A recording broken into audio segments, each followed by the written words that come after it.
Takota, you are a very handsome dog. I'm going to tell my assistant Adam about you because he likes big fluffy dogs.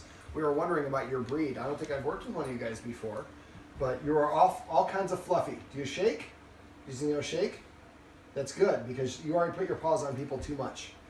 So this is his roadmap to success. We just got done doing a focus exercise, which he did great at. Remember, we're going to do about 10 to 12 treats each time we do this for each person, and I'd like each person in the house to do this 3 times a day. Different parts of the house. So I'm going to take the treats, I'm going to hold it between our thumb and forefinger right here. Focus. So remember, when he looks up at you, it just eye contact it doesn't have to be eye contact, just facial contact. Focus. And when you're doing this, 1 second, and then say focus always after the treat goes in the dog's mouth. Now after we've done this for a day, then the second day, he's pretty much just staring at us and go 1 second, 2 seconds, focus. And then for all 12 treats, and the next person would do also for all 12 treats, 2 seconds. And you go at different speeds, but make sure he's maintaining his stare at you the whole time. But eventually it's 1 second, 20 seconds. And when you're doing this, you should be able to see the treat and his eyes at the same time, so he's looking at your face the whole time. And remember, don't ever lure him and don't ever make a sound to get him to look. He's got to do it on his own. We're rewarding him after he does the behavior that we want. And that's a little bit about passive training, which we talked about a little bit in the video above for the recall. Down. This is a perfect example of passive training. I waited for the dog to do something I liked, and I petted him, and I said the word of the command. Every time he sits, I pet him and say sit. Every time he stretches, if you want, pet him and say stretch. You could train him to stretch on command. Every time he goes to his dog bed on his own, we're going to go over there and say bed, or just say the word bed. So the more that we acknowledge and give him recognition and attention for doing desired actions and behaviors, the more he will emulate them. And then later on, when we ask him to come or lay down or sit, he's much more inclined to do so. All right, so passive training is probably one of the easiest things that guardians can do that will have the biggest impact on the dog. Here. But petting with a purpose is also important. I think the guardians have gotten used to petting him as a way of showing affection, which is clearly what we do it for. But he tells the humans what to do, and the humans listen. What we want in the future to have happen is if you tell the humans what to do, nothing happens. So if he's invading my personal space, I would ask him to sit.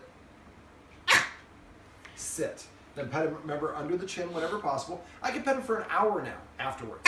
He just has to do something to change his state. Hold your horses there, Moose. Moose. That's all right. He's got to either hold his horse. He can bark a little bit. That's okay, little guy. But he has to do something either to prepay for attention by coming and sitting or laying down or doing something like that. Or if he nudges me or scratches at me and I pet him, I'm telling him that, yes, you're the boss of me. So instead what I do when he nudges me, I give him a counter order. Tell him to sit. He's already sitting. Ask him to down. I didn't ask for a kiss, buddy. I appreciate that. But he just has to change his state. Sit. Sit. And then I can pet him for hours after that. Now, I went through a couple of watchwords that I use for these things. I say paycheck. So if I come in the room and I see someone's petting the dog, and the dog's standing, I say paycheck, that person stops, says sit, pets him under his chin, says sit, and it actually says, I asked him to sit before he came in. When you flushed the toilet, he heard you and stood up, and I continued petting him. David said it's okay, which it is. Or he comes up and sits in front of you to say, hey, I'm asking for attention. Takota, I want to make sure you're not doing any counter surfing. Yes. All right. So the more that we pet and him or redirect him into a sit or something like that, sit, the more that he's going to emulate those behaviors, and the more that we reward them when he does them on its own, which is what I call passive training, it's going to help him want to do those things. So remember, every time he comes to you on his own, pet him and say here. I'm not going to cover the recall tips that are in the video above because they're all encapsulated there. But I will go over, remember to use the escalating consequences. Now I noticed the guardians allow him to invade your personal space. And a lot of times he would do that and they would pet him. Now right there you can pet him and say come, but if he's right here climbing up on me, I pet him, I'm rewarding him. Remember, anything your dog is doing when you pet it is what you're rewarding, including unbalanced states of mind. A lot of people pet their dog when it's nervous or fearful because they're trying to make it feel better. That's what we do for a human. For a dog, that will make it more nervous, anxious, excited, fearful. And excited is not happy. A lot of people, when their dog is excited, jumping up, we pet it, we're like, oh, look how happy he is. He's happy, but he's also out of control. And that's when dogs can do an accidental nip. Some dogs get excited urination. Things, problems happen. That's why they tell us, you should never make an important decision while you're emotionally worked up. You should take a day to think about it, go out for a walk, clear your head, and then come back and do it. Let me see. We also went over rules. So, and this is one of the, I guess, something I didn't mention during the session, but one of the rules should be you should keep a 1-foot bubble of personal space for both people.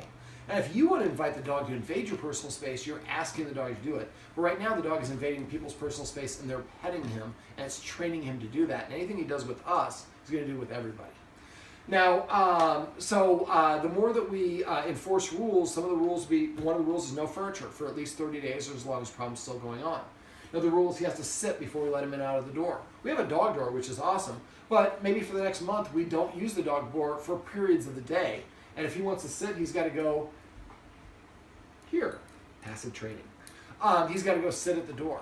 And remember, if I go to the door, I say sit once, and once, one of the guardians says it a couple times, so you try to do just once, and maybe put a post-it note on the door, sit times 1. And that way you're looking at it, you'll remember not to do it. Now, using those little tips are great. So I say sit once. If he doesn't sit within 3 seconds, I walk away, sit down at the door, sit down a couple feet away from the door, and ignore. Now, he likes being outside because it's wintertime. He's a cold weather dog. But if I stand at the door, then he is on waiting for him. So what I would do is sit at the table right over there and have a magazine or newspaper and flip through it. Now, when we did this, he, of course, jumped straight up on top of the glass, and the guardian looked because we don't want our dog jumping up. But the dog's trying to get our attention. So if he jumps up and we look, well, now that's getting your attention. Now, next time, if I jump even harder, maybe she'll let me in. So no, I'm not going to even look at you. And as soon as the corner of my eye I see him sit, then I would get up and go let him in. But the idea is I walk to the door, I say sit once. If he doesn't sit within 3 seconds, I sit down, and I'm preoccupied for 1 minute. After 1 minute, I tell him to sit again. If he doesn't sit, I walk away this time for 2 minutes, then for 4 minutes, then for 8 minutes. So each time he doesn't comply, he has to wait twice as long before he gets another opportunity to please the human, and by doing it right the first time. At first, do it with whatever direction he really wants, but eventually do it with both directions. Another rule should be that he's not allowed within 7 feet of a human who's eating. Now, the humans sometimes give him people food. We kind of talked about why that's probably not a good idea because it confuses the dog and invading our personal space, and it's like training to do the wrong thing. Now, if they want to give him some people food, you're cooking chicken, dogs don't get salmonella, you can cut a little bit of fat and gristle off and put that off to the side. Don't spice it, don't cook it. When you're done eating dinner, then you put that in his food, and it doesn't smell or taste like your food. It's not confusing for the dog. Let me see. Other rules, not allowed in the kitchen when people are eating. Let me see. When we're feeding, I'd like to go to a structured feeding time. So what we would do is the human who's feeding them would eat something first. Then we would feed Moose, who is the little Yorkie, because he's the older dog, and he's got some health issues. So we want Takota to see him as more of an high authority figure. So by feeding him before Takota, that helps him have more status. Then when he gets done, he walks away. Then we dump his food and put the empty bowl back down. Then Takota comes, and Takota has 3 minutes to eat what's in his bowl. And at any point he walks away, I pick up the bowl without any sympathy, I dump the food out, and I put the empty bowl back down. He does not eat again until next meal. Now, he's fed a raw diet right now. They want to switch him over to dry food because they want him to do some therapy work. And so if that's the case, so when we do go to the dry food, I put the dry food down, and he got 3 minutes. But as soon as he walks away, I pick it up and dump it and put it back down. Some dogs will go 2 or 3 days without eating. But you're giving him an opportunity to eat 2 or 3 times a day. He's turning his nose up. That's on him, on his check, not on our check. But eventually hunger kicks in as long as nobody's cheating for him. So if he doesn't eat for a day or two and somebody cheats and gives him a little chicken, you're just fighting yourself. Eventually he will learn to eat, and he'll eat what is given to him. And that's important. If he has surgery or drugs that he needs to take with food later on in life, you need him to be able to take it and not have to bribe him by giving him a hamburger or a boiled chicken or something like that, which he gets at times now. So he definitely has learned how to motivate his guardians. But now we're going to put the onus of it on him, so that he needs to please us. One of the tips I gave the guardians were to always outlast the dog, and also another one is to never walk around the dog. If the dog is on the floor like that and I kick him and say, get out of the way, that's just being a jerk. But if he's standing here and I want to walk there and I walk around the table, I'm deferring. Leaders don't defer to followers. Followers defer to leaders. So if I'm walking here, I'm going to walk as if he's not there and invisible. If I make contact, I don't shove, I don't push, I just walk through him. After a while, he learns if a human's coming, I better get out of the human's way because I have less status or authority than humans do. That's why we take away the furniture, because the same height equals same status. One of the guardians does have a tendency to repeat commands, so we're going to use the watchword of rerun or repeat. So we come in the room and we say, and the guardian saying, sit, sit, sit for the door. We say, repeat. That person says, thank you. And we close the door, and then the dog doesn't have any more opportunities until a minute later or the next opportunity that we give the dog. But the more we say it, the less we mean it. We train the dog to ignore us, ignore our authority as an authority figure, and also ignore the command word. So in the video above, we talked about changing it from come to here. So if there are other things that have been we use the word over and over again without following through, we might want to change it to a different word. Instead of saying lie down, we might say crash.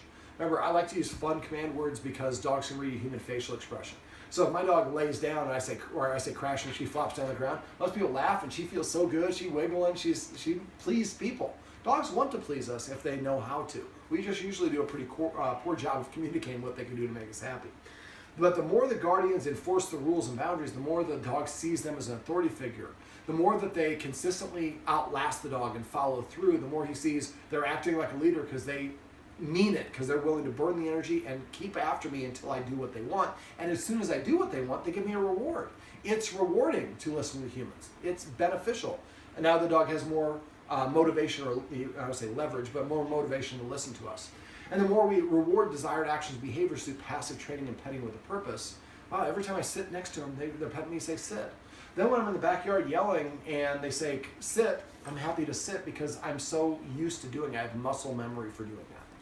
Now, let me see, for the dog bed, remember to toss the treats on the dog bed, and when the dog licks it up, we're going to say the word bed. If we come up with a different command, we have a different dog bed out there, I would do the same thing out there, but give that one a different fun command word. Something else we can do is the more the dog moves around, the more animated they can get. So if we have a neighbor that when he comes out or closes the door, he starts barking, what I might want to do is actually have him tethered to a post or something. And what I usually do is I like to use these I use the Tricky Trainer chicken liver flavored treats. They are cubed like this, but I can actually smash it make it like a pancake. Then what I do is I hold it if the dog's, Takota, here buddy, Takota, here. So what I can do is I put him in a sit first, I'm going to let him nibble on it. Now I can change which direction he looks just by moving the treat up or down to the side. So what I would do is then I would have Bob or whoever the person is come out. While he's looking at Bob, he's getting a treat. And then Bob closes the door, or Bob goes away. And then the treat goes away. So every time I see Bob, man, I'm eating a delicious treat. As soon as Bob goes away, the treat goes away. I like the treats. Can we have Bob to move in here? Or, that's not our neighbor's name, but we don't use names in these videos. But he's a good dog. I think he's a puppy. And so I think a big problem that he has is his guardians take him to daycare, which is awesome, like a half day, a couple days a week. But we have a little dog that he wants to play with too rough, and the little dog's got some issues. And plus, it's a little dog, big dog. So every time that he goes and he's messing with the little dog, we need to interpret that as him saying, I'm bored, I need something to do, and we need to take him outside and play fetch. Get a chucker. So you can pick up the ball and throw it. Now, remember, if we try to pull the ball away from him, that'll make him not want to do it. So when I throw it, I say fetch. When he picks it up with his mouth, I say fetch. And then when he comes over to me, I'm holding the treat. And he'll drop it, pop the treat in his mouth, and say the word fetch. If he doesn't bring you the item, don't tell him to go get it, or don't encourage him. Just stop playing the game. I like to do what I call riding the wave. So when he says, I'm really interested in chewing, then we want to, or in fetching, that's when we want to go ahead and do that. I'm going to show the guardians potentially another option with this, and if this works, then this might be another option for him to run around. But basically burning off excess energy even before a walk, or before he's being rambunctious with the little dog, or if he's chewing the carpet. We should interpret that as the dog saying, I'm bored, I don't have anything to do, take him out and play fetch. And I talked about the guardians at the very beginning of the session about creating a journal. So what I do is get a tablet, and then just put the date at the top of the page, and just write, okay, 8:17 in the morning, we went out and fetched him 28 times. Okay, man, and make sure you don't ever fetch him or have a dog getting athletic activity with some food in their stomach. Dogs have a distended stomach. It can actually flip up and pressurize and explode. So we don't want that. And at least should be an hour and a half after eating before he does any strenuous activity, especially if they're moving laterally. Maybe I take him out and play fetch. We come in, we feed him. And I fed him at 8:43, and then at 10:15 he started bugging moose. So I took him out and fetched another 20 times. Write down the times that he starts chewing the carpet or being a nuisance or messing with the little dog. And then we can start seeing after a while, and then at the end of the day, put a grade. Oh, that was like a B-. Next day, let's get him 10 more fetches in the morning, 10 more fetches here, an extra fetching, whatever it is. And then after a while, you get to the point where you have an A behavior. Okay, well now we need to take him out fetching 7 times a day for an average of 25 fetches per time. That shouldn't take you longer than 8, 9, 10 minutes max. He comes inside, he's wiped out. He's like got to recover, drink some water, pants a little bit, go lay down. When he gets up, he's kind of might chew a bone or whatever, but we're redirecting him away from the things we don't want, and we're burning his excess energy to put him in a position to succeed. So do that for about a week or two, and you'll find that after about a week, you should see kind of the combination of exercise that gets him good behavior overall. Let me see, the focus exercise. I think I went through all the iterations, but remember it's 1 second, 1 second at first. The second day, 1 second, 2 seconds for all 12 treats for both people, doing it at different places. And you eventually get to the point where it's 1 second up and then 20 seconds to deliver that treat while he's focused on you the whole time. Don't skip seconds. It should be 1 second at a time. And if you go from 18 to 19, and when you get to 18, he starts looking around, then practice more at 18. We want to be able to have a very solid 20-second focus. And at first, we do that practice when nobody else is around. And then after a while, we practice when there's maybe a dog barking on TV, but the volume really low, or the neighbor is mowing the lawn or doing something outside, a distraction, and we help the dog learn to focus and help them practice ignoring it or performing outside of that. Make sure the guardian who's feeding him eats first. Use the escalating consequences to disagree. If you forget what those are, I'm not going to do them in this video, but they're pretty easy. Hopefully the guardians remember. If not, message me and I can send you a link to a video that goes over what the escalating consequences are. But I'd really like them to put an emphasis on petting with a purpose and passive training. So the watchwords, paycheck means I think you're petting without a purpose. So we stop petting, we tell the dog to sit, and then we pet under the chin and say sit, and then we say, I told him to sit, and you just didn't see it. Repeat or rerun means you're saying the command word multiple times. Reward would mean, oh, the dog just did something and I should be petting it for, passive training. So if I'm just sitting here watching TV and I hear that somebody say reward, I look at the dog, if he's standing, I assume he came, and I would just pet him and say here, because that's a new word. If he's sitting, I'm pet him and say sit. If he's laying down, pet him and say crash, or whatever your word is. And again, whatever possible, pet him under his chin so we facilitate that nose-up orientation.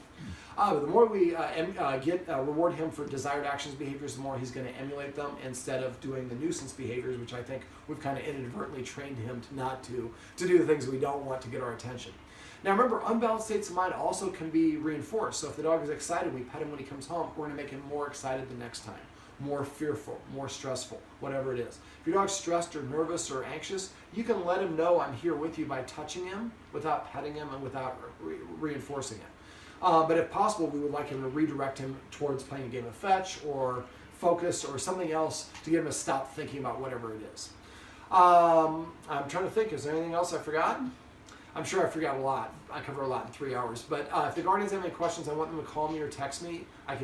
Usually I can help with a quick phone call without needing to schedule the follow-up session. The guardians might want to take advantage of some of our training opportunities. And if you guys want to do that, just let us know. We'll be happy to. We'll hook you up with a little bit of a deal since you've already had an interim session. But yeah, if you have any other questions, don't hesitate. I'd rather you text me too many times than not enough. All right, Takota. See if I can page him with this side. Takota. I hear a rumbling. Yes, he's behind the couch. There we go. I need you here to finish this video up, buddy.